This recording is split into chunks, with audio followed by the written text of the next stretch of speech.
tardes a todos y todas. Bienvenidos a esta que es la segunda charla de nuestro ciclo de charlas sobre tratados de libre comercio, inversión y su impacto ambiental. Hoy vamos a hablar sobre los tratados de libre comercio y los tratados de inversión y la megaminería. Así que aprovechamos para agradecer a nuestros panelistas y nuestra panelista que nos van a acompañar el día de hoy. Estamos con Manuel Pérez Rocha. Manuel es investigador asociado del Instituto de Estudios Políticos IPS en Washington y miembro del Consejo de la Red Mexicana de Acción frente al Libre Comercio. Estamos también con José Bachardo Chata, abogado en Derechos Humanos de los Pueblos Indígenas, miembro de Derechos Humanos y Medio Ambiente, Duma Puno, Perú. Estamos también con Saúl Ceballos, integrante de la Asamblea Hachel No Se Toca, provincia de San Juan, Argentina. Y también con Vidalina Morales, presidenta de la Asociación de Desarrollo Económico Social y representante de la Mesa Nacional del Frente a la Minería Metálica en El Salvador. Bueno, la dinámica de nuestra actividad de hoy va a ser, primero vamos a hacer un bloque de preguntas a nuestros invitados. Tendrán 7 minutos para contestar a estas primeras preguntas y después volveremos para otro bloque de preguntas y tendrán 5 minutos para contestar. Después vamos a abrir para preguntas del público, donde las personas que nos están escuchando pueden enviar por el chat del Facebook. Así que vamos a empezar entonces con Manuel. Bueno, la primera pregunta que tenemos es: muchos de los proyectos de la minería industrial en Latinoamérica funcionan bajo normas de protección de inversionistas. Estas normas, cuando no cumplidas, resultan en demandas por parte de las empresas extranjeras hacia los estados. La pregunta es: ¿qué es y cómo funciona el sistema de arbitraje internacional en estos casos? ¿Y cuáles son las contradicciones de los mecanismos de solución de controversias? Bueno, muchas gracias por la invitación a participar. Las normas, o más bien las cláusulas sobre solución de controversias entre inversionistas y estados, lo que se conoce como ISDS o ISDS en inglés, por sus siglas en inglés, y que se incluyen en alrededor de 3,000 tratados de libre comercio y tratados bilaterales de inversión y otros tratados como la Carta de la Energía, que es otro tratado internacional, y también en normas y contratos sobre inversiones entre inversionistas y estados, permiten a las empresas transnacionales evadir a los tribunales nacionales y a las cortes locales y presentar sus demandas ante un sistema de arbitraje supranacional. ¿Por qué decimos supranacional en lugar de internacional?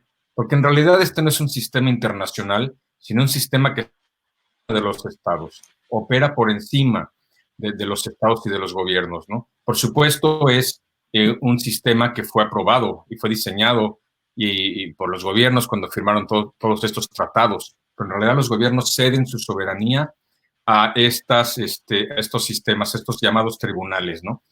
Los inversionistas extranjeros pueden demandar por millones e incluso por miles de millones de dólares, como se está dando actualmente, contra estados ante los tribunales, y digo tribunales entre comillas, ahorita explico por qué, como el CIADI, que es el Centro Internacional de Arreglo de Disputas de Inversiones del Banco Mundial. Hay otros, pero este es el más común, y estas demandas se realizan frente a un panel de 3 abogados corporativos, por eso le llamamos, entre comillas, tribunales, porque no son tribunales formalmente constituidos.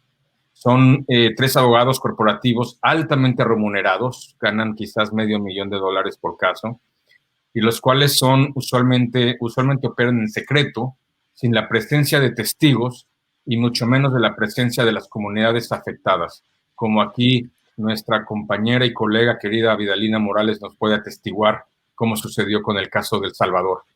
En cambio, estos tribunales han sido identificados como una caricatura del sistema legal, con muy poca referencia a precedentes legales y sin ningún compromiso con la verdad de la justicia. No, en realidad, a los abogados que forman parte de estos llamados tribunales, lo único bajo lo que se guían es no las afectaciones ambientales, no las afectaciones de derechos humanos, sino sencillamente las consideraciones que se toman en cuenta son los privilegios que otorgan los tratados de libre comercio y de inversión a los inversionistas. Es decir, las cláusulas formales que están en estos tratados. ¿Cuáles son estas cláusulas? Creo que es muy importante entender y las voy a decir, no tengo mucho tiempo más, bueno, para explicarlas en la medida necesaria, pero voy a hacer un esbozo. Una y muy importante es la prohibición de expropiación indirecta. Normalmente, anteriormente, la expropiación se entendía bajo la cláusula Calvo, que era una doctrina latinoamericana, como el hecho de tomar la propiedad ajena físicamente. Las normas actuales hablan de expropiación indirecta, protegen a los inversionistas sobre medidas regulatorias, medidas políticas, medidas que tomen gobiernos que reduzcan el valor de su inversión, que afecten el valor de su inversión.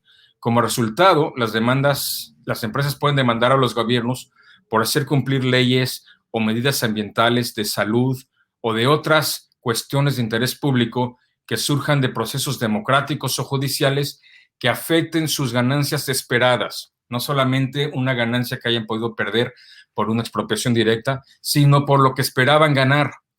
En el caso de la minería, y como demostramos en este informe Casino del Extractivismo, la mayoría de las demandas de empresas mineras son sobre casos donde ni siquiera las minas están operando, ni siquiera existe una mina, y están demandando a los gobiernos por las ganancias que esperaban tener con esa mina. Bueno, hay otras cláusulas, normas imprecisas como trato justo y equitativo, que estos tres abogados las interpretan como quieren. La prohibición de controles de capital, pues, si se pone cualquier medida para que, por ejemplo, en el caso de la minería, se tenga mayor beneficio de la explotación minera y se trate de retener los capitales de cualquier manera, pues se puede demandar al Estado por eso. O sea, las empresas mineras pueden sacar su dinero en la medida que ellos quieran, ¿no? La prohibición de requisitos de desempeño, que en la mayor parte de los acuerdos los gobiernos se renuncian a su capacidad de tratar de que una inversión beneficie localmente, por ejemplo, en el caso de la minería, a contratar a población local o que hay transferencia de tecnología o lo que sea, ¿no? Y luego otro muy importante que es el estándar de plena protección y seguridad. Hemos visto muchos casos de empresas mineras que acuden a esta cláusula para obtener ganancias millonarias, cuando, por ejemplo, en Ecuador, en Guatemala, se han dado casos en que las empresas arguyen que el gobierno, el Estado, no está protegiendo físicamente sus operaciones. Entonces, esto es cuando la sociedad civil, por ejemplo, en La Puya, en Guatemala, o en el caso de un caso en Ecuador, la sociedad civil se levanta para detener a la empresa minera que no entre y el Estado no acude a ejercer represión directa, tiene derecho la empresa de acudir a esta cláusula de estándar de plena protección y seguridad. Otra vez más, con este informe vemos caso por caso cuáles son las cláusulas que que utilizan las empresas mineras para demandar a América Latina o gobiernos latinoamericanos. En efecto, las empresas extractivas y sobre todo las de las industrias del petróleo, gas y minería sacan una enorme partida de estas disposiciones a nivel mundial y conforman el sector que más utiliza el mecanismo de demandas inversionista-Estado, o ISDS, como se llama en inglés. De hecho, este sector, el sector extractivo, representa una cuarta parte total de las demandas de este tipo, que es el sector mayor. Por supuesto, hay muchos otros sectores demandando a gobiernos, el sector financiero, agua, sector de tratamiento de desechos tóxicos, en fin, es todo prácticamente toda la industria y todo el sector económico, todos los sectores económicos se les pueden utilizar este sistema. El único que se ha logrado detener, gracias también a la acción de la sociedad civil organizada, de organizaciones, es el sector de tabaco, porque la empresa Philip Morris presentó algunas demandas, en particular contra Uruguay, contra Australia, que fueron muy controvertidas, y se logró demostrar que era demasiado perjudicial el sector del tabaquismo, y demasiado perjudicial, y que encima pudiera utilizar este mecanismo de demandas inversionista Estado. Bueno, lo mismo tiene que ser con el sector extractivista. El sector extractivista causa daños irreparables en todo el mundo. En América Latina lo hemos visto muy claramente, en países como Ecuador, Brasil, en fin, yo creo que los casos son casi innumerables. Y en el sector extractivo tenemos que, todo el sistema se tiene que desmontar, ¿no? A nivel general. Pero el sistema extractivista es un sistema en el que se tiene que urgentemente crear también una excepción, y yo creo que particularmente en el sector de minería, porque como lo vamos a ver con las siguientes ponencias, el sector de minería está haciendo destrozos desde Canadá hasta la Patagonia y alrededor del mundo, ¿no? Rápidamente, nada más decir que también publicamos un estudio que se llama Voces desde el Territorio, cómo la industria minera mundial se está beneficiando con la pandemia del COVID-19. En efecto, la industria minera en muchos países, incluyendo México, mi país de origen, se le considera ¿cómo se dice? Un servicio esencial. Entonces está arriesgando la vida de los trabajadores, la vida de los trabajadores, pero también el medio ambiente, y también está provocando esta pandemia la posibilidad de que muchas empresas mineras estén considerando demandar a países que no les permitan operar. Esto como parte de lo que se ha documentado por el Transnational Institute de Ámsterdam, también como la creciente riesgo de que las empresas a nivel mundial estén utilizando el sistema inversionista Estado para enfrentar cualquier medida de salud pública que les afecte sus ganancias esperadas. Yo creo que ya tengo 7 minutos. Dejo a los siguientes ponentes. Muchas gracias. Muchas gracias, Manuel. Impresionante, ¿no? Son 3.000 tratados de libre comercio y tratados bilaterales de inversión. Realmente es un número bastante alto. Y ahí Manuel nos cuenta cómo funciona este mecanismo que en realidad saca la soberanía de los estados, ¿no? Quedó muy clarito eso, así que genial. Ahora vamos a hablar con Saúl Ceballos, así que la pregunta va a ser, bueno, la provincia de San Juan ha sufrido sistemáticos derramamientos de cianuro en consecuencia de las actividades de la empresa minera Barrick Gold. Más allá de esto, la minería a cielo abierto también ha cambiado las dinámicas sociales en la región. ¿Cómo se dieron los estudios de impacto ambiental antes de la instalación de la minera?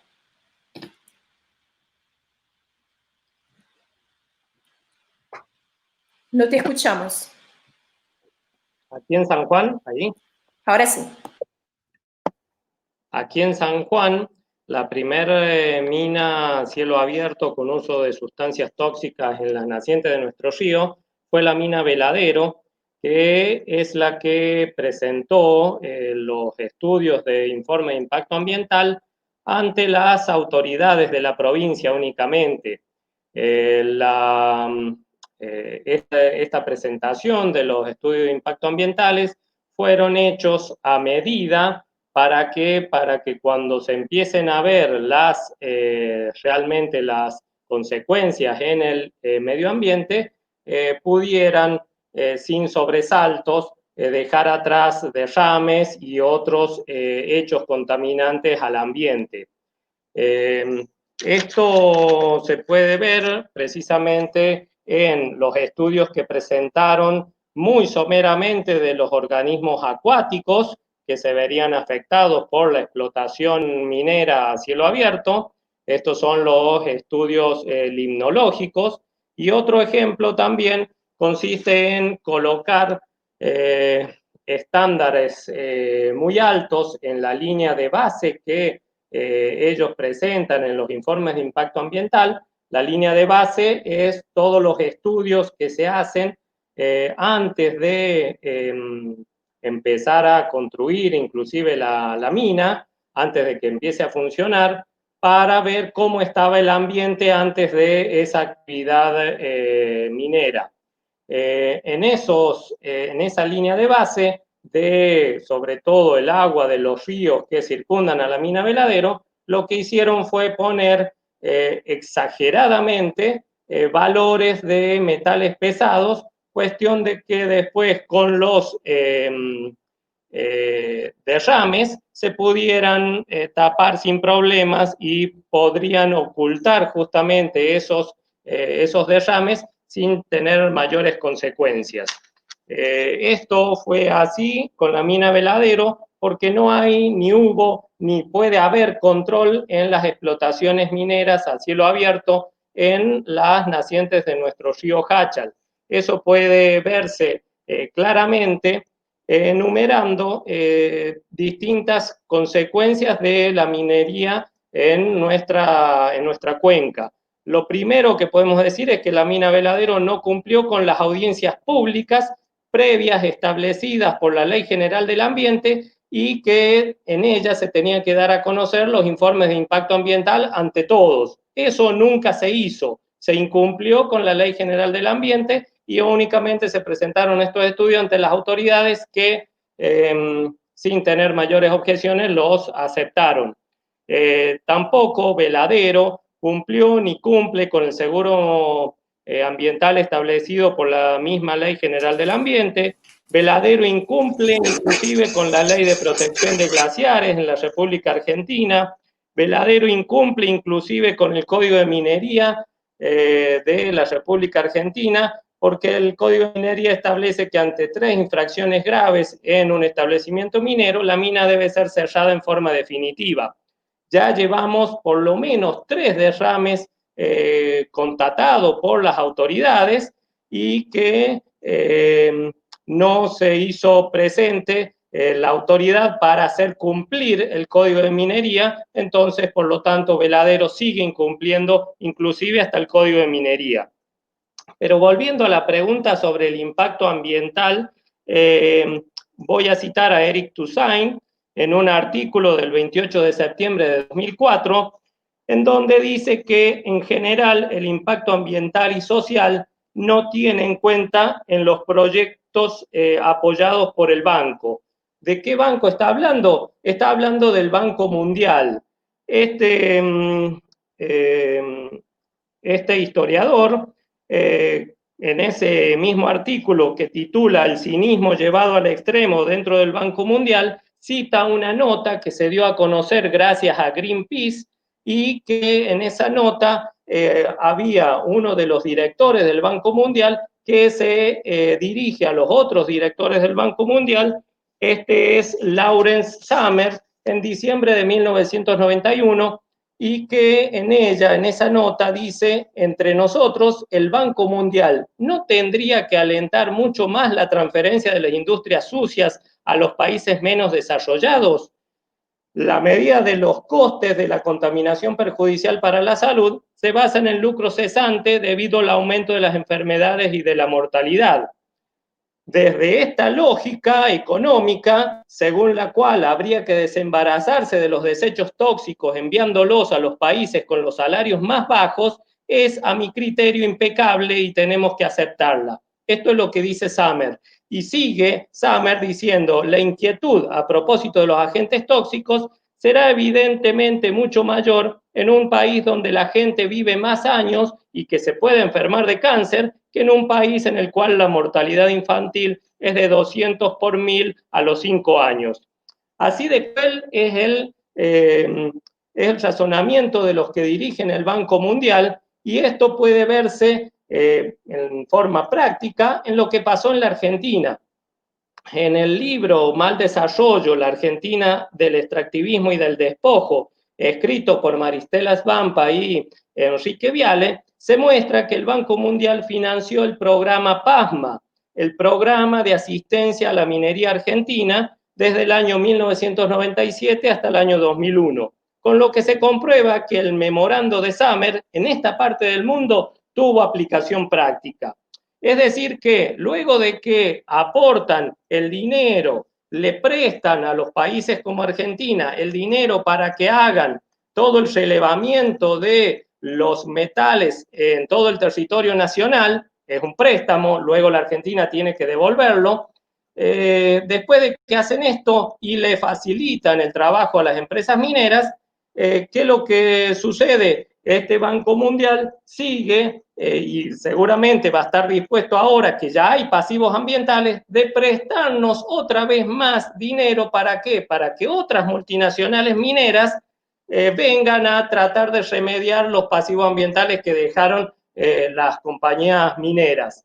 Eso es claramente el ejemplo de lo que sucede con la minería, la megaminería acá en la Argentina. Cuando hay ganancias, se privatizan las ganancias, pero cuando hay pérdidas, las socializamos entre todos. Entonces, nosotros, los países subdesarrollados, terminamos siendo aún más subdesarrollados. ¿Por qué? Porque encima nos endeudan y nos contaminan.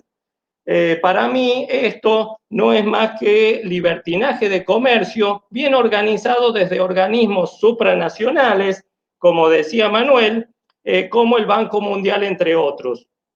Nosotros desde la Asamblea Hachal No Se Toca luchamos por defender el agua y la vida de los hachalleros en todo San Juan. Y sabemos que se trata de una lucha muy desigual porque del otro lado están la irresponsable minera canadiense Barrick-Gold, su socia china Shandong Gold y todo el armado de libertinaje de comercio asegurado por el gobierno de San Juan, en el que valen mucho más los derechos adquiridos de las multinacionales megamineras más que los derechos que nosotros tenemos por haber nacido en estas tierras y que son mucho más antiguos que los derechos de las corporaciones megamineras que vienen a destruirnos nuestros glaciares. Bueno, gracias, Saúl. Saúl hablando sobre este entramado, ¿no?, de las empresas, pero también junto con los estados que permiten estos negocios que al final son de beneficio solo a las empresas, ¿no? Bueno, yo quería preguntar a Vidalina si nos escucha. Bueno, nuestra compañera Vidalina está con problemas de conexión, así que vamos a esperar para ver si Vidalina nos escucha. Sí, le escucho. Solo Genial. que ese momento... ¿Hola? Hola.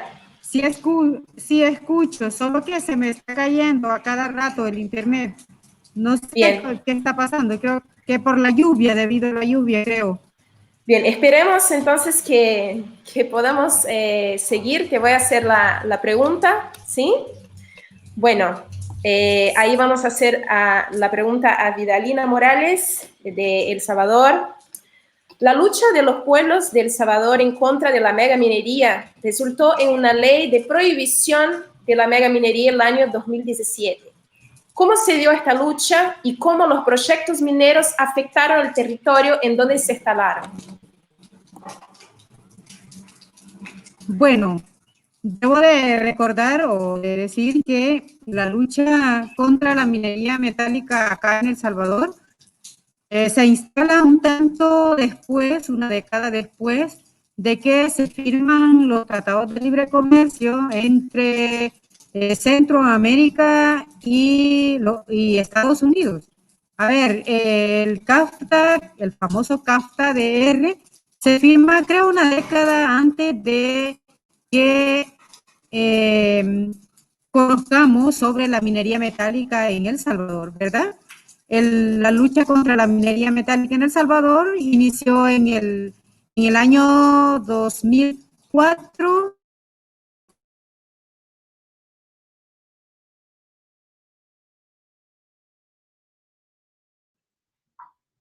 técnicos, científicos. Se hizo mucha concienciación en la población, esto fue importante. Se organizó en torno a esta lucha, a comunidades, a sectores de iglesias, a organizaciones ambientalistas. En fin, hubo todo un entramado de la sociedad civil que nos organizamos en torno a defender nuestro territorio, El Salvador, de una amenaza como lo veía.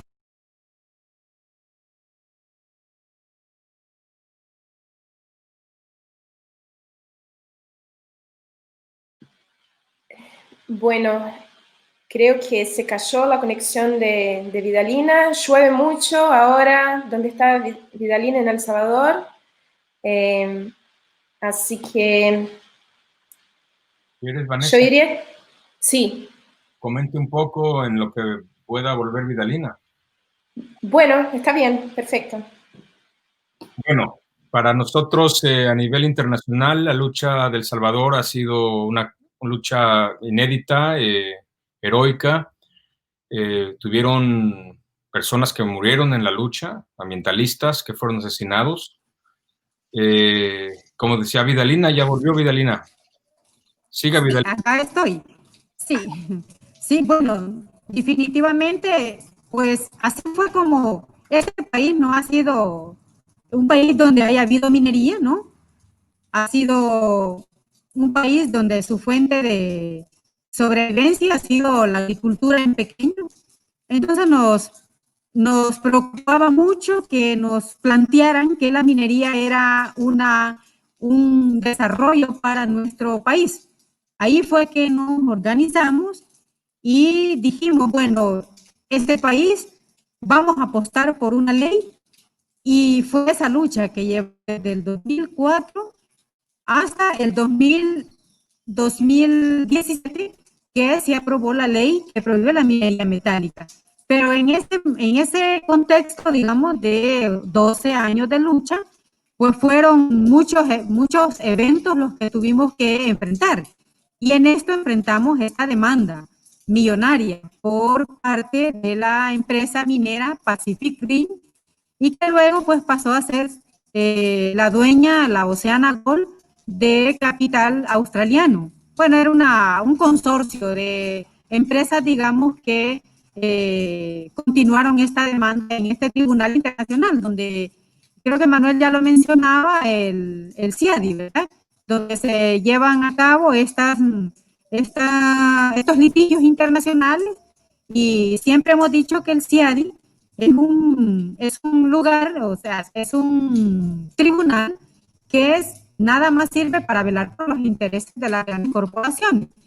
Y con el entendido, en ese entendido, nosotros asumimos una lucha también para que El Salvador no pagara un centavo a esta empresa Pacific Green, luego Ocean Gold. Y aquí el rol que jugaron las instituciones internacionales, o sea, los aliados internacionales, fue determinante. Junto a la lucha de las comunidades aquí en El Salvador, ganamos también esa batalla. Y esto lo hicimos inclusive usando su mismo mecanismo. Porque, bueno, en ese entonces, o bueno, en el CIADI también hay una posibilidad para las comunidades, a través de el amicus curiae, ¿verdad?, de poder hacer escuchar nuestras voces. Nosotros, como organizaciones y como comunidades, decidimos pues sumarnos a este esfuerzo con el amicus curiae. Digamos que esa sería como una mínima contribución. Creo yo que no fue todo ese la contribución, pero la lucha fue fuerte acá en la comunidad, acá en El Salvador, y vencimos también en este tribunal a estas empresas transnacionales, como lo fueron la Pacific Green y la Oceana Gold, que fueron dos empresas que prácticamente estuvieron de cara a esta demanda millonaria que El Salvador enfrentó. Esto lo alcanzamos en octubre del 2016, y en marzo del 2017 alcanzamos este marco jurídico que ahora pues nos ubica como un país como el primer país en el mundo libre de minería metálica bajo una ley. Porque nosotros acá en El Salvador lo que miramos con seria preocupación es la terrible contaminación. Bueno, los que me están escuchando, los que me están viendo, conocen también mucho sobre la gran contaminación que las empresas mineras ocasionan a nuestra agua, a nuestro ambiente, la división social, todo lo que genera la generación ¿cómo se llama? De división social que esto se genera. Entonces mirábamos una seria amenaza para un país tan pequeño como El Salvador. Hacer minería para nosotros era una situación prácticamente catastrófica, ¿verdad? Y así lo veíamos desde el inicio y creímos que también nuestra lucha era una lucha de David contra Goliat por la magnitud de estas empresas. En el camino nos fuimos dando, no son tan grandes empresas, pero que para llevar a cabo sus intereses o los intereses de otras transnacionales son capaces pues de hasta comprar voluntades de los gobiernos.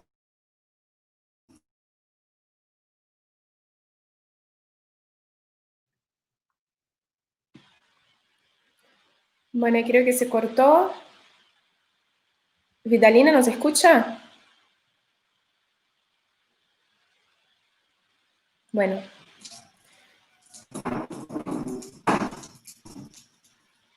¿Vidalina? Bueno, sí, bueno, Manuel, si quieres comentar un poco sobre el proceso de El Salvador. ¿Hola? Ya está, Vidalina. Sí. Hola. Sí, sí, hola, sí. Sí, ya.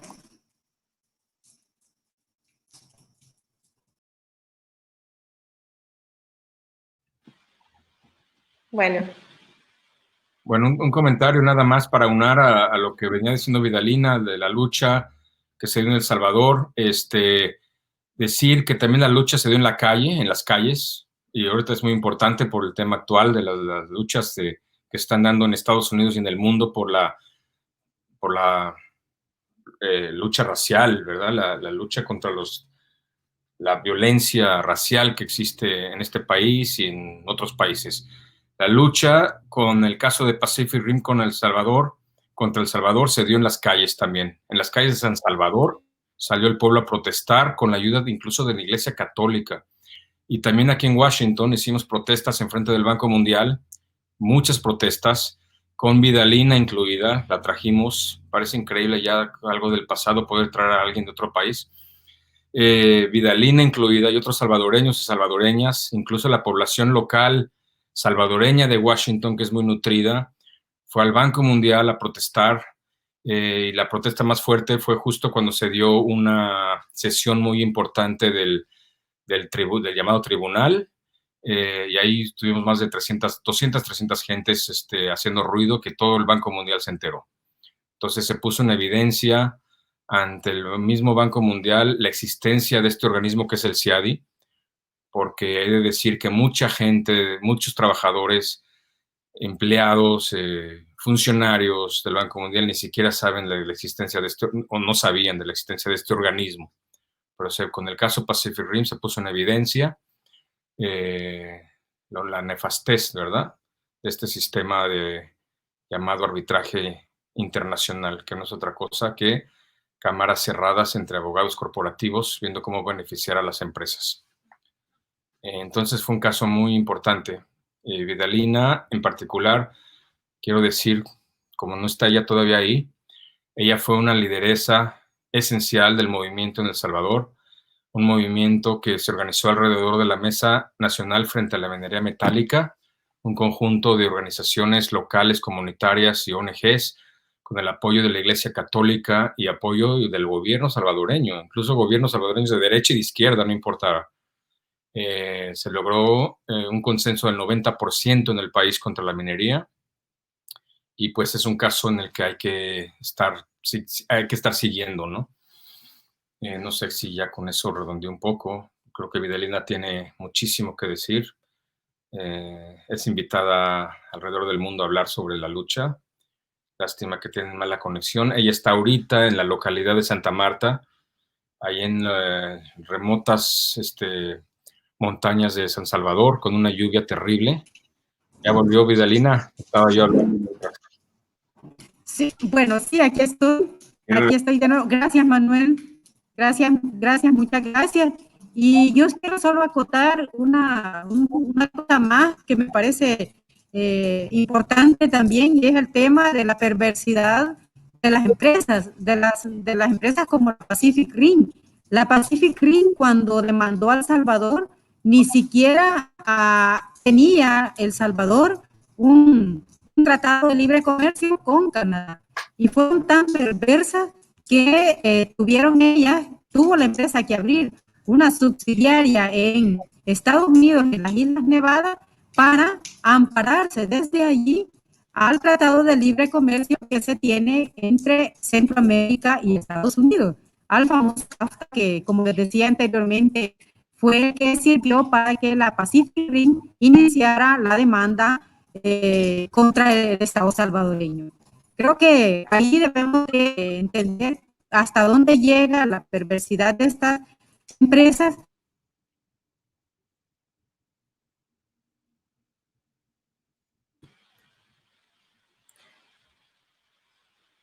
Bueno, y creo que se cayó nuevamente la conexión de Vidalina.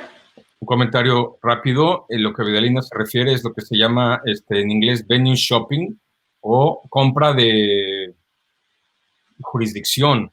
Entonces, las grandes empresas transnacionales, o no tan grandes como Pacific Rim, pero obviamente Philip Morris y otras, tienen bien qué tratados, el entramado de tratados de libre comercio que existe, y de ahí se van a escoger un tratado específico para demandar a un país, ¿no? Es inaudito, es increíble. Bueno, muchas gracias, Manuel. No sé si reconecta Vidalina. Qué pena porque está mal el internet.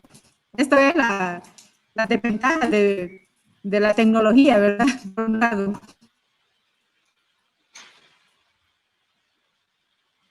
Bueno, esperamos que se quede un poquito mejor la internet, así podemos volver en un ratito con Vidalina. Siguiendo con las preguntas, vamos a preguntar a José. Las normas de los acuerdos de inversión no contemplan el derecho de autodeterminación de los pueblos indígenas u originarios.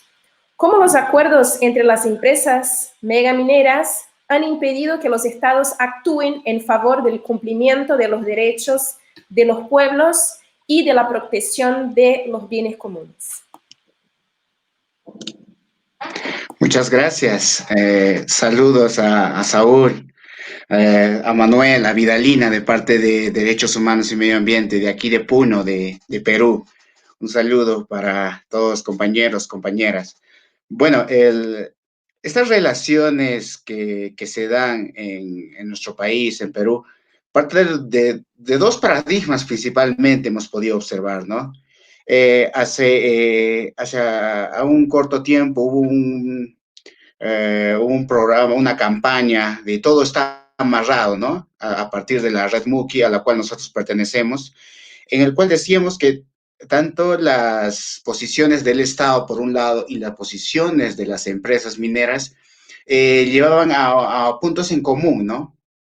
Y todas las políticas de Estado, las normas, estaban dirigidas a entablar a consolidar ese tipo de relaciones generalmente económicas y que beneficiaban a las empresas, ¿no?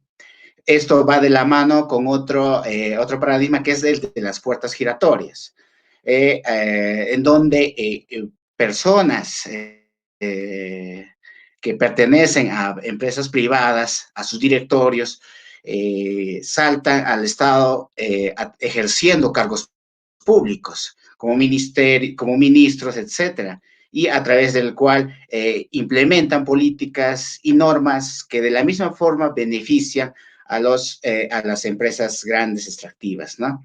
Y una vez culminado su periodo en el registro, en el área estatal, es que ya vuelven a las empresas de donde provienen y continúan el seguimiento, ¿no? De todo lo que ellos mismos habían implementado.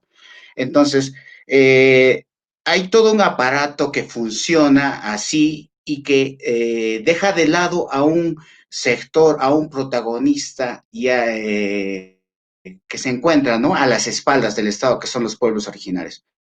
Toda actividad extractiva generalmente se realiza en territorios de las comunidades campesinas y en esta parte del sur peruano, en la parte del sur andino, existe presencia de comunidades campesinas, aymaras y quechuas. Entonces, todo esta preparación, podemos decir, por parte de las empresas y por parte del Estado, va a perjudicar directamente a estas comunidades originarias. Eh, para llevar a cabo esto, no solamente se valen de normas y de políticas, sino también de convenios, convenios con las policías cuando el pueblo, las poblaciones reaccionan en contra de estos acuerdos, de estas políticas, de estas actividades extractivas, el pueblo reacciona y ahí es donde el Estado presta a la Policía Nacional para que las empresas puedan hacer uso, ¿no? De la seguridad nacional. Ahí también se habla de la privatización. Entonces ya cuentan con seguridad por parte del Estado para reprimir cualquier tipo de reacción, para controlar la zona. Entonces, también va de la mano con las declaratorias de las emergencias, ¿no? Que ahora ya le han denominado activos críticos, donde ya no solamente la policía puede intervenir cuando hay rechazo por parte de la población contra actividades extractivas, sino que también ya presencia misma del ejército, ¿no? Entonces, vemos que las políticas por parte del Estado y las normas dictadas están dadas, ¿no? A beneficio de un sector, del sector extractivo. Pero se olvida también de la existencia del convenio 169 de la OIT, que es una norma de rango constitucional en nuestro país que rige a partir del 95 y que no implementa, que no llega a cubrir las necesidades. Por ejemplo, ahí en el convenio, ¿no? En su artículo 6, en el artículo 15, señala que se debe consultar a los pueblos antes de la implementación de cualquier acción, ya sea administrativa o legislativa, que pueda perjudicarles. A una acción administrativa, netamente las concesiones mineras, ¿no? Entonces, frente a todo el baraje de normas y políticas que saca el Estado, deja de lado a veces de forma caprichosa el Estado para no verla, para no tomarla en consideración a este importante cuerpo normativo internacional, ¿no? Entonces, bastaría solamente con la implementación correcta del convenio 169 para frenar todo tipo de atentado que pueda haber contra las comunidades originarias. Se implementaría un diálogo, ya no sería una decisión unilateral por parte del Estado de decir este territorio se concesiona, ya sea para petróleo, ya sea para minería, sino habría un diálogo para que la gente también se informe y diga en qué sentido va a influir esto en sus vidas, ¿no? Y en qué sentido puede también el Estado hacer valer sus condiciones para que se lleve a cabo las actividades extractivas. Entonces, la difusión de las normas, de esta norma en particular, es muy limitada por parte del Estado. Solamente es el gobierno, perdón, son solamente las organizaciones, a las ONGs que nos dedicamos a esto y sectores, ¿no? Mínimos de la sociedad civil, quienes reconocen exigen el cumplimiento de este convenio, ¿no? Nosotros como institución hacemos lo posible para que este convenio rija efectivamente en el país, ¿no? Y principalmente acudimos a instancias judiciales para que el derecho a la consulta previa no quede solamente en el papel, en el documento. Entonces, es un largo camino, ¿no? Que hemos iniciado desde ya 2011 para que se reconozca realmente que hay poblaciones que reclaman un derecho justo, ¿no? La implementación de este TLC ha sido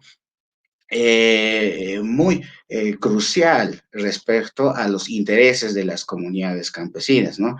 El TLC, más que reconocer derechos humanos y más que reconocer los derechos de las poblaciones originarias, se limitan a cuestiones de comercio, a cuestiones de que favorecen, ¿no?, a las entidades privadas extractivas. Es así que el Perú también es demandado en reiteradas ocasiones. Uno de los casos que más ha sonado aquí en la zona sur y que todavía sigue repercutiendo es el caso cuando Bear Creek, ¿no?, la empresa Bear Creek Mining Company, la empresa canadiense que demanda al Perú por incumplimiento, ¿no?, de los acuerdos en el ámbito de este TLC, ¿no? Y que luego de años de litigio ante este tribunal arbitral, el Estado peruano pierde, ¿no? Y se ordena más o menos aproximadamente el pago de 30 millones, ¿no? 30.2 millones de dólares a favor de la empresa, ¿no? Vemos que tanto la normativa interna como las normativas internacionales, como el TLC, no contemplan el reconocimiento a los pueblos originarios, ¿no?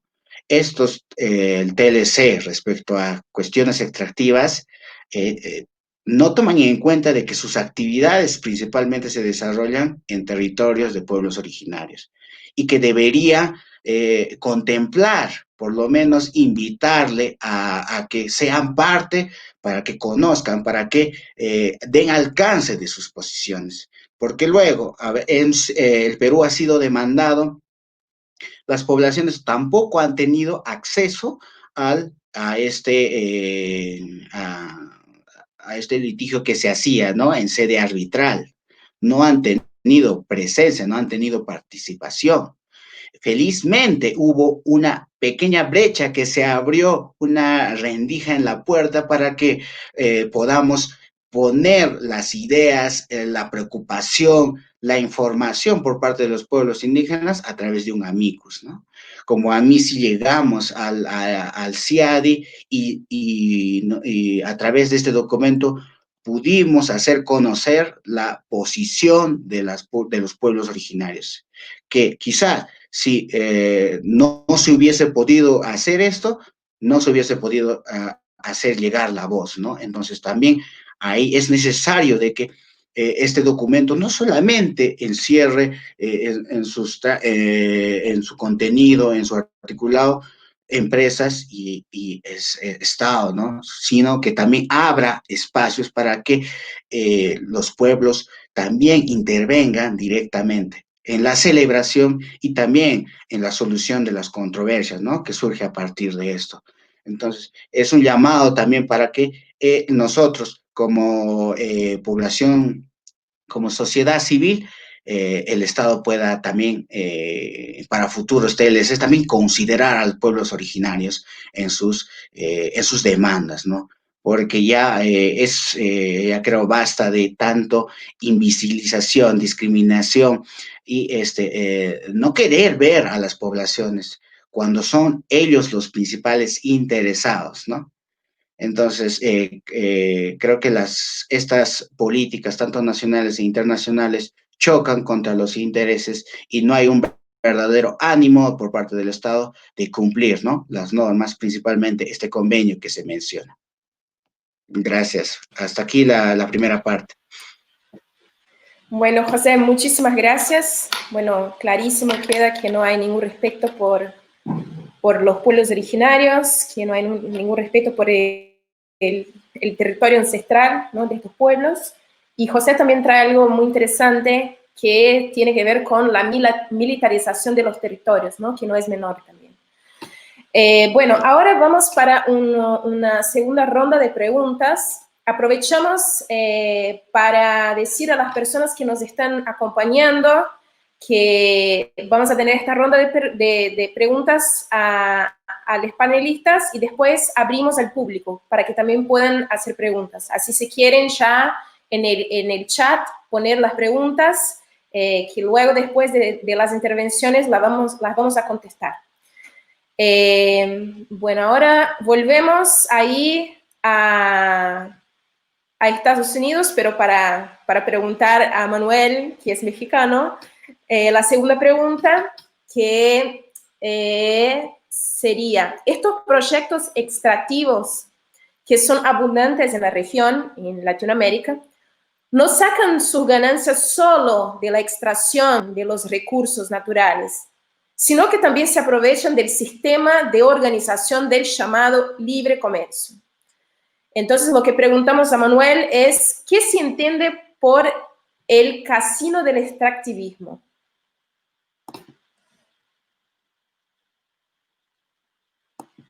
No. Ahora sí. Bien. Bueno, antes de pasar al tema o la pregunta de qué se entiende por el casino del extractivismo, yo quise hablar un poquito en torno al tema muy interesante que tanto Vidalina como nuestro compañero José Bayardo han tocado acerca de los amicus curiae. Los amicus curiae son oportunidades que se dan de manera privilegiada y discrecional para meter un documento que viene de afuera para que los panelistas o las gentes que conforman el tribunal puedan considerar o no. O sea, no están obligados ni siquiera a leerlos. De hecho, en un caso reciente en el que trabajamos, en el caso de Ecooro contra Colombia, se intentó meter un amicus curiae, lo tratamos de meter con Ciel y otras organizaciones, Mining Watch, y lo rechazaron. Dijeron que la sociedad civil no tenía nada que ver en el asunto. La gente de Santurbán, del páramo de Santurbán, no tenía nada que opinar. En pocas palabras, tenemos la documentación y todo, ¿no? En el caso de El Salvador y del caso de Duma, de Perú, afortunadamente influyó mucho, se logró porque tuvieron buenos abogados también. Es que también depende aquí quién está abogando por las comunidades y por el país.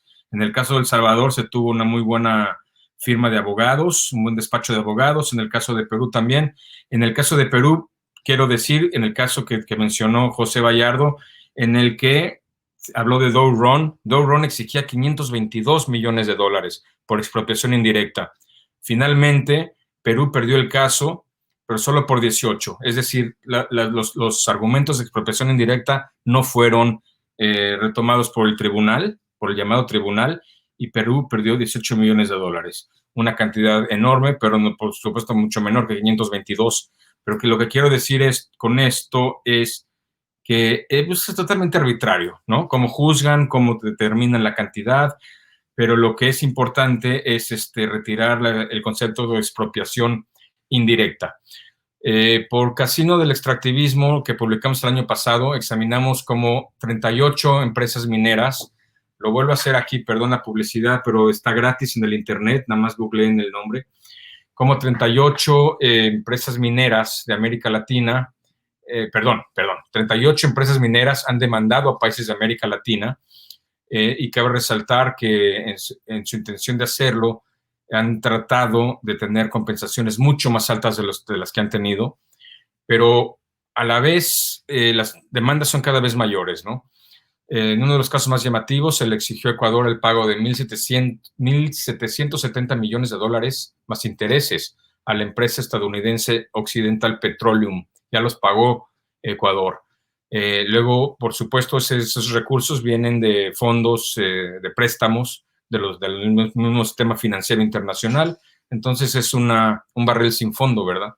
El endeudamiento para pagar estos laudos.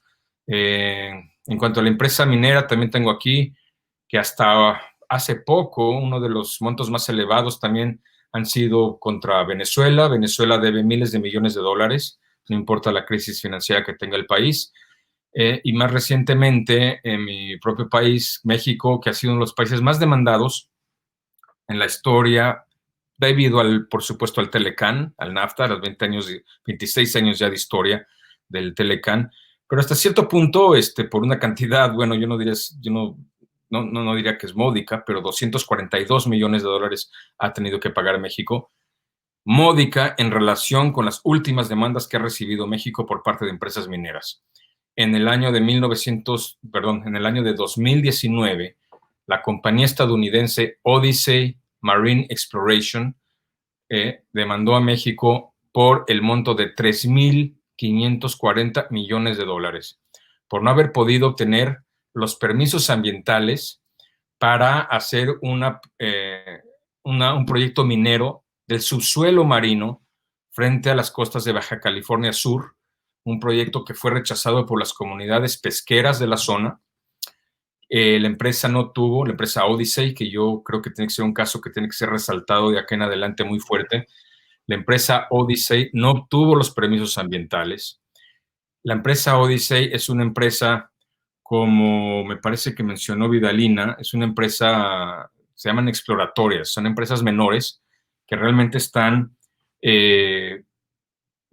están protegidas, están siendo utilizadas por empresas mucho mayores.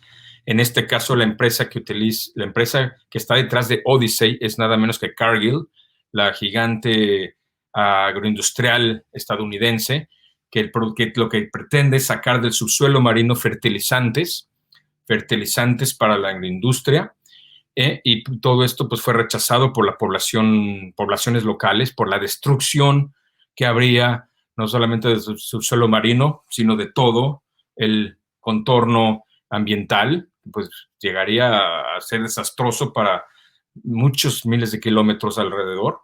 Y bueno, esa empresa Odyssey Marine está apostando por $3,540 millones y actualmente haciendo una campaña de greenwashing, como se dice, de hacerse pasar por verde, que lo están haciendo por el bien de México, porque México necesita estos fertilizantes para su soberanía alimentaria, supuestamente, perdón, seguridad alimentaria, no utilizaré el término soberanía, para su seguridad alimentaria. Y en eso estamos, en esa campaña en la cual tratan de vencer, torcer el brazo del gobierno mexicano para que otorgue el permiso ambiental. Y este es un ejemplo más de lo que llamamos casino del extractivismo, cómo utilizan este sistema para forzar a gobiernos a congelar políticas públicas por un lado, o para echar para atrás políticas públicas ambientales, etcétera, ¿no? Creo que ese es ya suficiente tiempo. Bueno, perfecto, clarísimo. Manuel, muchas gracias. Para quienes tengan la curiosidad de leer esta publicación, que es súper completa y súper interesante, que habla sobre los casos en Latinoamérica, estamos ahí disponibilizando en el chat, ¿sí? Bueno, seguimos con nuestras preguntas. Ahora vamos con Saúl. Acá vamos.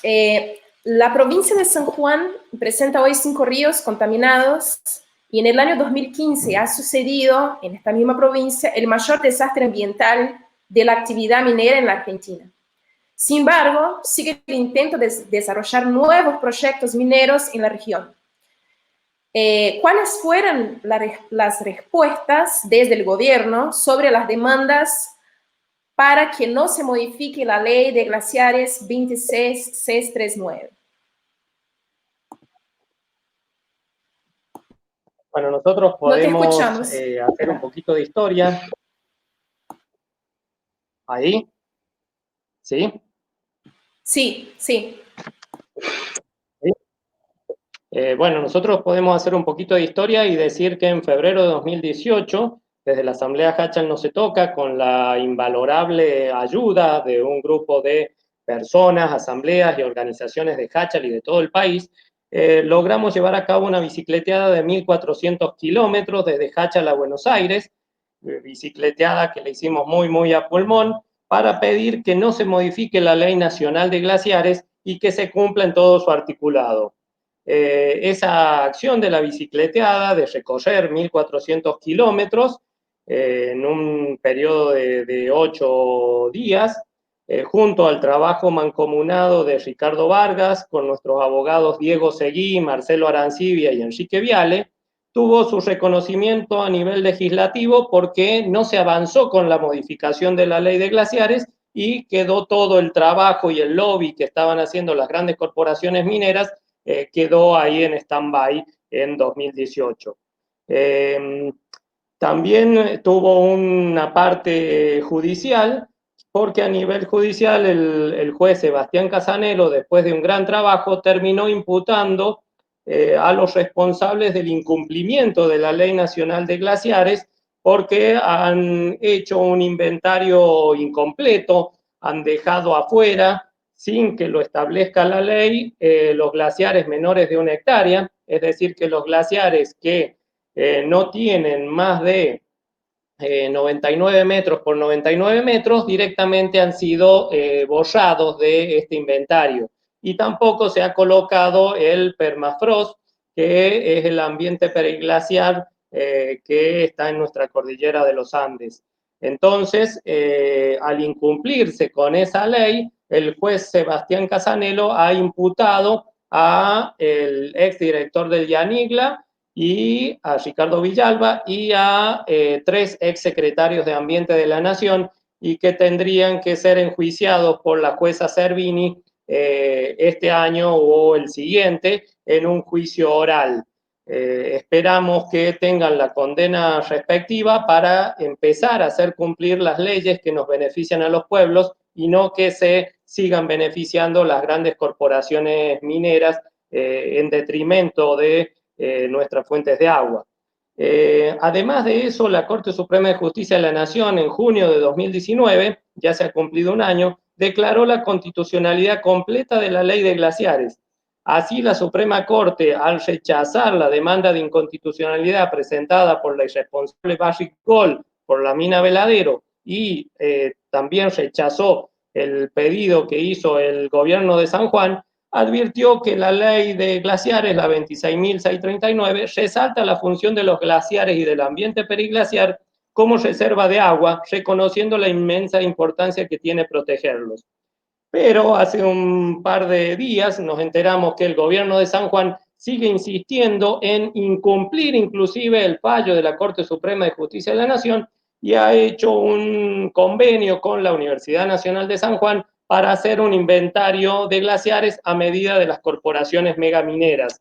Y además, para salvar a la Barrick Gold y a la Shandong Gold por estar incumpliendo la ley de glaciares, específicamente por haber destrozado el glaciar Almirante Brown inferior y por estar haciendo actividad minera sobre ambiente periglacial.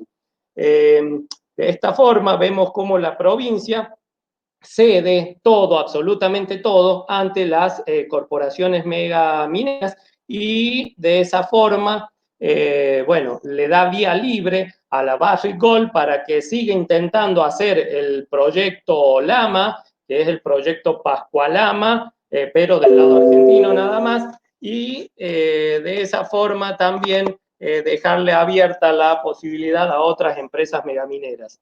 Después de la sentencia de la Corte en 2019, nosotros desde la Asamblea Hachal No Se Toca les enviamos carta documento tanto al ex ministro de Medio Ambiente, el rabino Sergio Berman, y al ex presidente Macri. ¿Para qué? Para que se incluyan los glaciares menores de 1 hectárea, que en esta parte de la cordillera son los de mayor cantidad, porque son los glaciares desérticos centrales, en la parte de la cordillera de Mendoza, en la parte de la cordillera de San Juan, hacia el norte de la República Argentina. La mayor cantidad de glaciares son menores de 1 hectárea y son los que nos hacen de reserva de agua en estas localidades.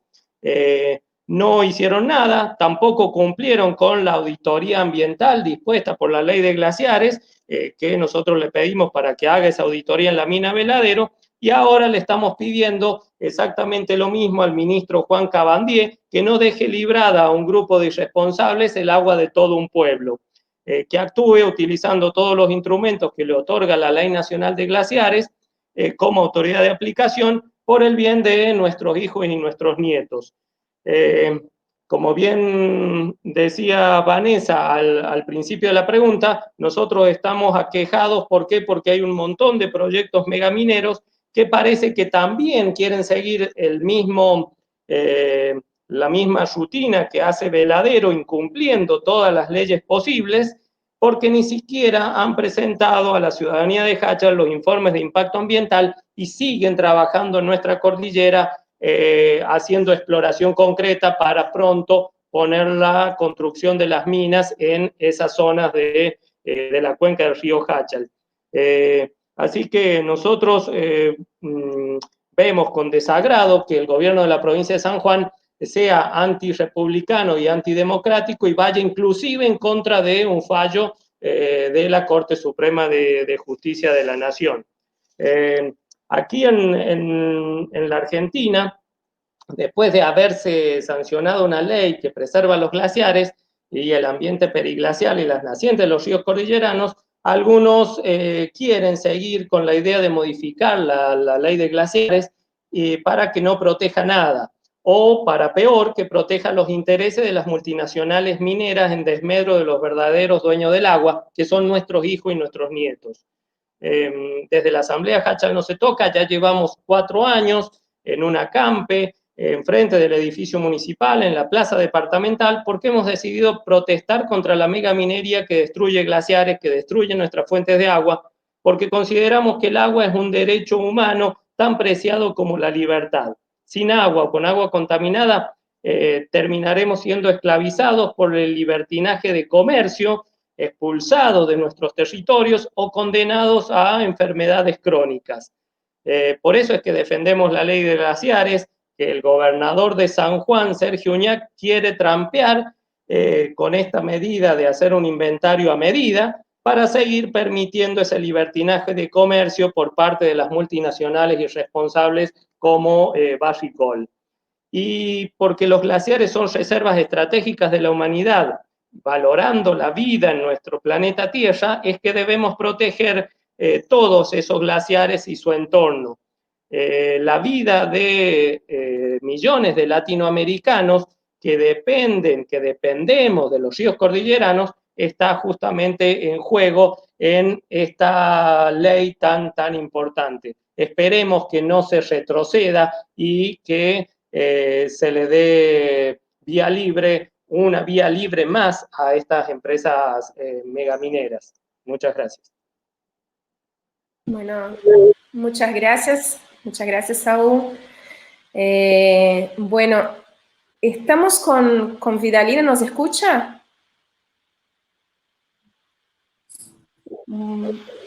Sí, ahorita le escucho.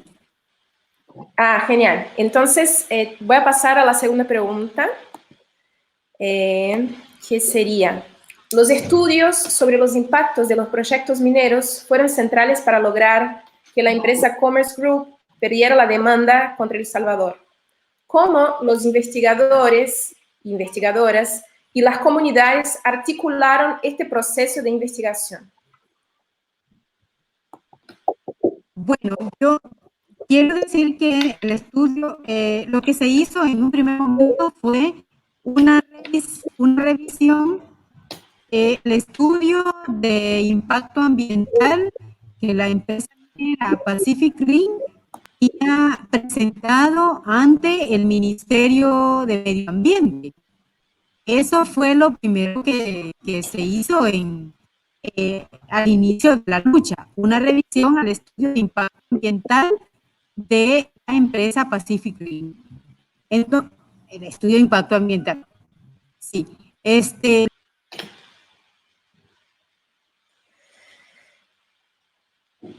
Bueno, parece que Vidalina se quedó sin conexión. Pero por ahí Manuel, que acompaña el caso, hasta que Vidalina vuelva, ¿nos puede contar un poco? Bueno, desde por allá de los mediados de los años 2000, 2005, 2006, las organizaciones salvadoreñas encargaron un estudio ambiental independiente de un experto norteamericano llamado Edgar Morin, que ha fallecido recientemente. Es muy querido allá porque el estudio de impacto que hizo el señor Morin realmente determinó que la minería no era viable en El Salvador. El Salvador es el país más afectado hídricamente en el continente, en el hemisferio. Tiene un porcentaje muy escaso de recursos hídricos. Cuenta básicamente con un río grande que se llama el río Lempa. ¿Sigue ahí, Vidalina? Ahí. Bueno, y el río Lempa hubiera sido fuertemente contaminado por los desperdicios de la minería en la zona de la región de Cabañas, de donde es Vidalina, ¿verdad? ¿Vidalina nos escucha?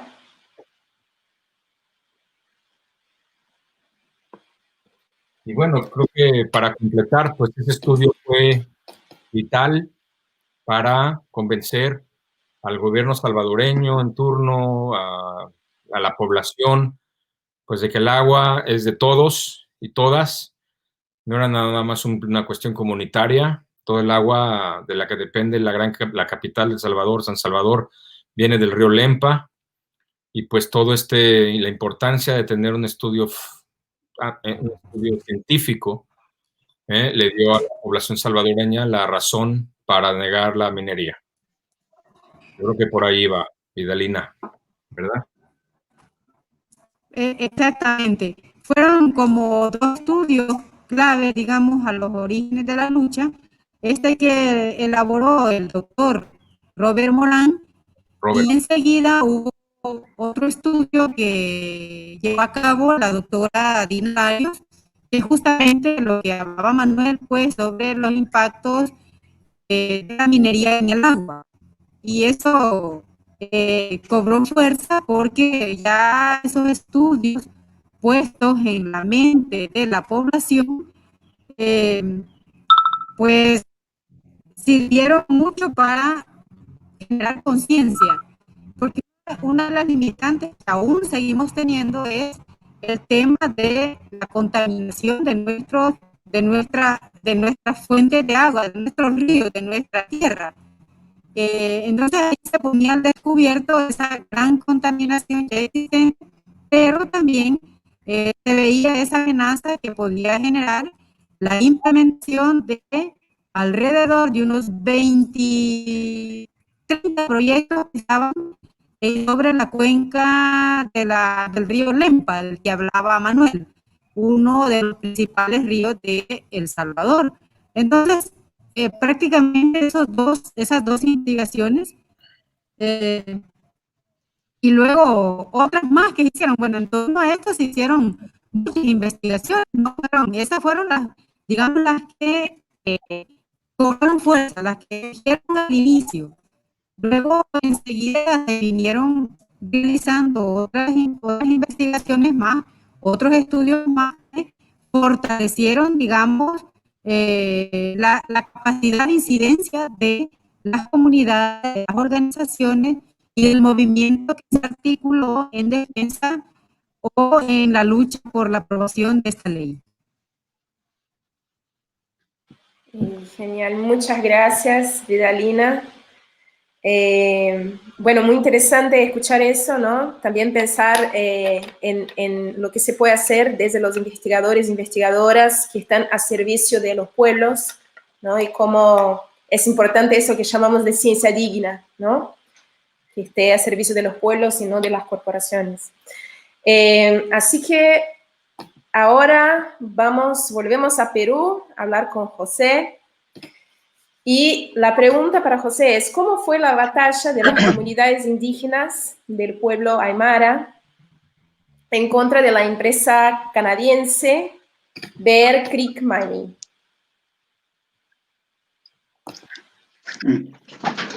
Gracias. Bueno, este conflicto surge a partir de la dación de un decreto supremo, el 083 del 2007, mediante el cual primero se declara de necesidad pública la dación de concesiones mineras a favor de Bear Creek Mining Company, dentro de los 50 kilómetros de frontera del Perú. La zona sur del Perú, como es nuestra región aquí de Puno, circundante al lago Titicaca, históricamente ha sido habitado por comunidades campesinas aymaras y quechuas, incluso antes de los incas. Entonces, esta población es eminentemente agricultora, ganadera, se dedica a la pesca, y en la zona sur todavía no hay incursión de presencia minera. Entonces, es así que más o menos a partir de 2000, entre 2004 y 2007, es que las comunidades se empiezan a enterar de que había concesiones mineras dadas a una empresa minera extranjera. Entonces, la gente se entera extraoficialmente, no hay una comunicación directa por parte del Estado, que sus territorios estaban siendo dados en concesión minera. Entonces, en el 2007, el gobierno del expresidente extinto, Alan García, se da este decreto, ¿no? Entonces, para que sea viable que Bear Creek tenga concesiones mineras, porque es una empresa extranjera y nuestra constitución prohíbe que dentro de los 50 kilómetros de frontera haya presencia extranjera. Entonces, da un decreto para decir que es de necesidad pública, por lo tanto no debe aplicarse esa restricción constitucional y se le da concesiones mineras a una empresa extranjera. Entonces, la gente aymara de estas comunidades se entera de esto y empieza a exigir que se deje sin efecto estas concesiones mineras. Entonces, primeramente opta por la vía administrativa, ¿no? Envía diferentes documentos, primeramente al gobierno regional, al gobierno central, al Ministerio de Energía y Minas y a la presidencia del Perú y a la instancia de los ministros, ¿no? Del Ministerio de Energía y Minas, no habiendo respuesta. Entonces, el camino que ha seguido la empresa para conseguir estas concesiones mineras ha sido primeramente a partir de una persona privada, ¿no? Una persona privada quien consigue las concesiones del Estado y esta persona ya tiene las concesiones, se las vende a Bear Creek.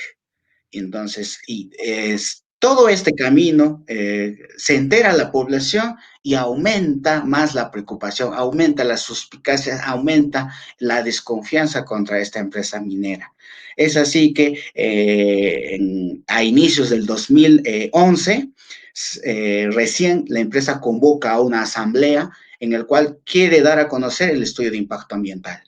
Eso lo hace con presencia limitada de personas, lo hace en un ambiente pequeño, lo hace con la presencia de ingenieros y abogados de parte de la empresa, no observando las cuestiones de diálogo intercultural. La población eminentemente habla aymara en la zona, entonces que le hables en español y encima utilizando términos técnicos ha hecho difícil, hasta imposible, de que la población pueda entender en qué consiste esta explicación sobre el estudio de impacto ambiental que estaban dando, ¿no?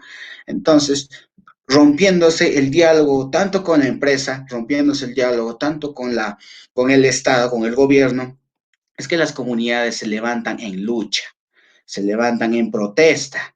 Vienen las comunidades desde el sur de la región de Puno y hacen una marcha de sacrificio hasta la ciudad de Puno, ¿no? Que es la capital de la región. Entonces, ahí es donde diversas manifestaciones de protesta se dan, ¿no? Exigiendo de que se derogue este decreto supremo y se cancelen las concesiones mineras. Felizmente podemos decir que en el Perú las protestas siempre traen rezagos, muertes, heridos, pero en esta protesta que se le ha conocido como el Aymarazo no ha habido bajas, ¿no? Ni de las poblaciones originarias, ni tampoco por parte de la policía en enfrentamientos, ¿no? No se ha llegado a ese nivel. Entonces, al final se ha logrado de que el Estado desista de su intención y nuevamente a través de un nuevo decreto es que le retira, ¿no? Deroga el decreto anterior. es en virtud de esta derogatoria que BIRCRIC demanda al Perú, ¿no? Porque no se ha cumplido, no le ha dado las condiciones, ¿no? No se ha cumplido las condiciones comerciales entre el Perú y esta empresa canadiense, ¿no? Entonces, esas repercusiones también ha habido en cuanto a la demanda de BIRCRIC al Perú, pero el Estado también ha accionado en contra de los líderes, de los voceros aymaras que ha habido, ¿no? Entonces, ha criminalizado, los ha perseguido penalmente, los ha iniciado denuncias penales que desde el 2011 hasta el 2019 han pasado este trámite de juicios, en los cuales solamente a uno se ha encontrado culpable penalmente. En el inicio, las denuncias han sido aproximadamente casi 100 personas, entre pobladores, tenientes gobernadores, autoridades originarias, alcaldes, etcétera, que han participado de esta protesta. Y al final, después de más de 10 años, ¿no? Casi 10 años de juicios, a todos les ha absuelto, excepto a uno, ¿no? Que es la persona de Walter Aduiri, quien era gobernador regional, pero que ante la sentencia condenatoria se le ha internado, ¿no? En el penal acá de Puno, ¿no? Y se le ha suspendido en sus actividades como gobernador. Entonces, ese ha sido el camino de la lucha del pueblo aymara, ¿no? Enterándose por medios extraoficiales porque no hay un aviso directo como ellos, como involucrados, no hay respeto para ellos que se hace a espaldas, no hay respeto para el cumplimiento del convenio 169 que como pueblos les corresponde, es un derecho que ellos tienen como en su calidad de originarios. No se ha cumplido esto y a esto se agrega esta persecución, esta criminalización, ¿no? Que hasta ahora sigue existiendo, ¿no? El código penal, el derecho penal peruano está siendo modificado, diseñado desde hace varios años atrás con esta visión de reprimir cualquier actividad de protesta que pueda haber por la gente, ¿no? Y esto aunado a la presencia de policías y militares como lo hemos compartido. Hasta aquí, muchas gracias. Bueno, muchas gracias, José. Compartir ahí la lucha de los pueblos originarios, que tanto nos inspira siempre. Bueno, tenemos solo una pregunta, varios saludos de muchos lugares, de Chile, desde Perú, desde Argentina, desde varias partes. Y tenemos una pregunta para Manuel, específicamente. Y la pregunta es, ¿cuáles son los pasos actuales de la pelea contra el IS-10?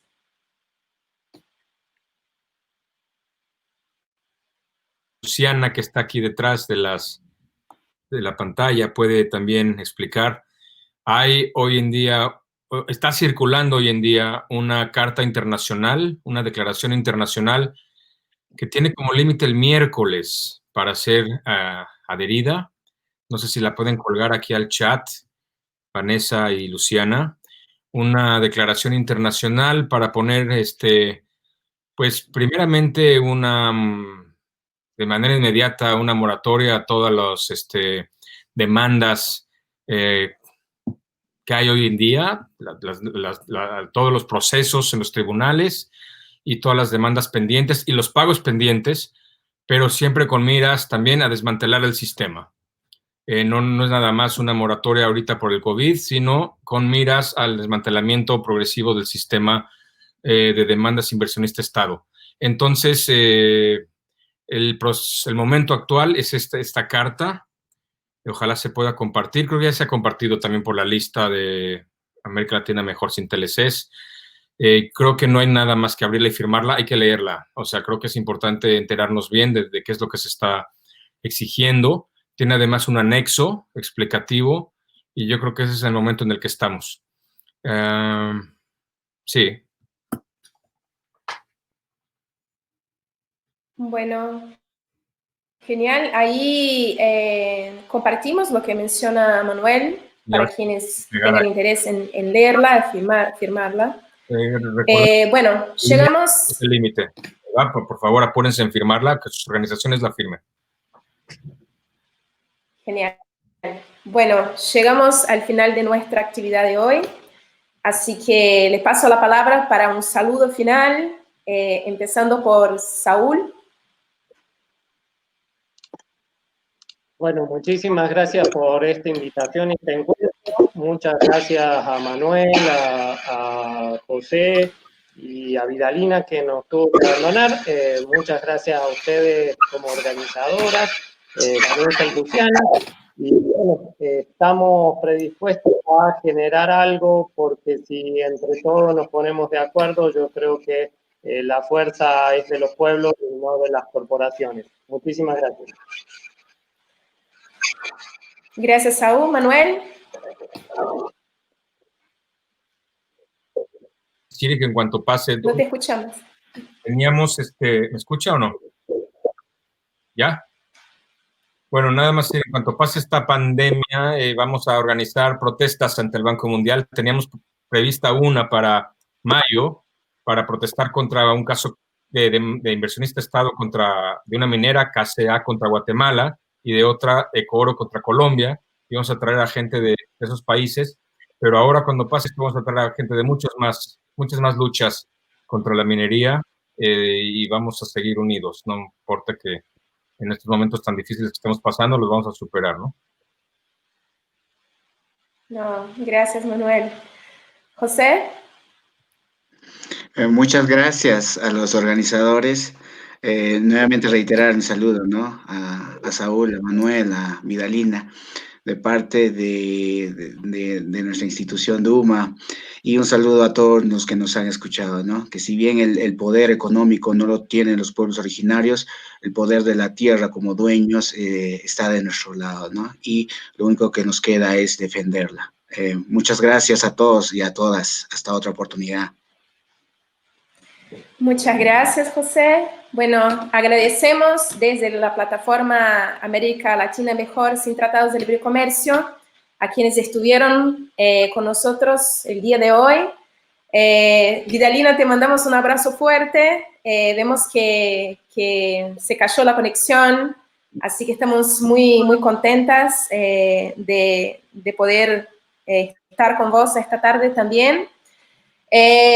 Y aprovechamos también para avisar que el día 29 de junio vamos a tener la última charla de este ciclo de charlas sobre tratados de libre comercio e inversión y su impacto ambiental, que va a ser sobre agronegocios y deforestación, también a las 6 de la tarde por la página de la plataforma. Así que muchísimas gracias y nos vemos en la próxima. Gracias, Vanessa. Gracias a todos y todas. Gracias. Nos vemos. Saludos.